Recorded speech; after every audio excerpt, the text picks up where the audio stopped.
സുഹൃത്തുക്കളെ, നമ്മുടെ കരീറ്റിപ്പറമ്പ് റോമ arts and sports ക്ലബിന്റെ ആഭിമുഖ്യത്തിൽ നടത്തുന്ന ഓൾ ഇന്ത്യ വോളിബോൾ ടൂർണമെന്റ് നമുക്കറിയാം. ജനുവരി 14 മുതൽ 20 വരെ 7 ദിവസം ഇന്ത്യയിലെ പ്രമുഖരായ 8 ടീമുകൾ പങ്കെടുക്കുകയാണ്. നമ്മുടെ കോർട്ട് റെഡിയാണ്. നമ്മുടെ ഗാലറിയുടെ വർക്ക് അവസാന മിനുക്ക് പണിയിലെത്തുകയാണ്. നമ്മുടെ ടീമുകളെല്ലാം ഇതൊന്നുമല്ല, ഇനിയും ഒരുപാട് ആളുകളുണ്ട്. ഞങ്ങൾ ഇന്ന് ന്യൂ ഇയർ ദിവസത്തിൽ രാവിലെ ഗ്രൗണ്ട് ഒന്ന് സന്ദർശിക്കുക. ചില ചെറിയ ചെറിയ മെസ്സേജുകൾ നമ്മളെ കാണുന്ന ഈ വോളിബോളിനെ നോക്കി കാണുന്ന ആളുകൾക്കൊക്കെ നൽകുക എന്ന ഉദ്ദേശത്തോടു കൂടിയാണ് ഈ വീഡിയോ. ഷാക്കിർക്ക, 2 വാക്ക്.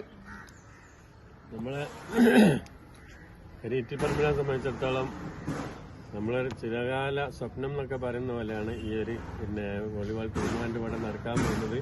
അപ്പം അത് കരീറ്റിപ്പറമ്പിലെ ഒരു ആളും കൂടി ഒഴിവാകുന്നില്ല. എല്ലാവരും ഒരേ മനസ്സോടുകൂടിയാണ് ഇതിനു വേണ്ടി ഇറങ്ങിത്തിരിക്കുന്നത്. അപ്പം ഇത് നല്ലൊരു വിജയം നമുക്ക് കാഴ്ചവെക്കാൻ ആശിക്കാനുള്ളത്. എല്ലാവരുടെ സപ്പോർട്ടും വേണം. കരീറ്റിപ്പറമ്പിലുള്ള എല്ലാ ജാതി മത ഭേദമന്യേ എല്ലാവരും സപ്പോർട്ട് വേണം.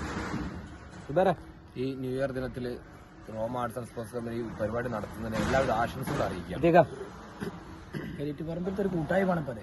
കാരണം എല്ലാവരും ഒരുമിച്ചുകൊണ്ടുള്ള ഒരു രാഷ്ട്രീയമോ അല്ലെ മറ്റൊന്നും നോക്കാതെ എല്ലാവരും ഒരുമിച്ച് കൊണ്ടുള്ളൊരു പ്രവർത്തനമാണ് കളി സ്പോർട്സിൽ. അതിൻ്റെ എല്ലാവിധ ആശംസകളും നേരുകയാണ്.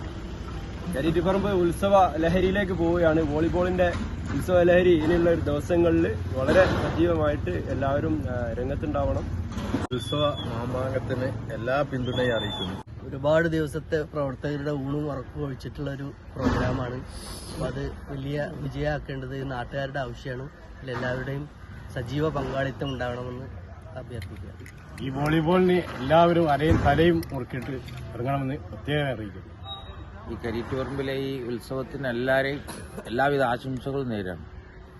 അപ്പൊ ഏതായാലും നമ്മുടെ വോളിബോള് എല്ലാം ഒരുങ്ങി കഴിഞ്ഞിട്ടുണ്ട്. നമ്മുടെ ടീമെല്ലാം സജ്ജാണ്. ഇനി 14 മുതൽ എല്ലാവരും ഇങ്ങോട്ട് വന്നാൽ മാത്രം മതി. അതിനിടയ്ക്ക് നമ്മുടെ ഈ വീഡിയോ കാണുന്ന കൊടുവള്ളിയിലെയും പരിസരത്തെയൊക്കെ ആളുകളുണ്ടെങ്കിൽ നമ്മുടെ ഗ്രൗണ്ട് ഒന്ന് സന്ദർശിക്കുക, ഈ ഗാലറിയൊക്കെ ഒന്ന് വിലയിരുത്തുക, എന്നിട്ട് അഭിപ്രായങ്ങളും നിർദ്ദേശങ്ങളും ഒക്കെ മുന്നോട്ട് വെക്കുക. നമ്മുടെ വിജയത്തിന് വേണ്ടി നമ്മൾ ഒറ്റക്കെട്ടായിട്ട് പരിശ്രമിക്കുക എന്നുള്ളതാണ്. അപ്പോൾ 14 കാണാം.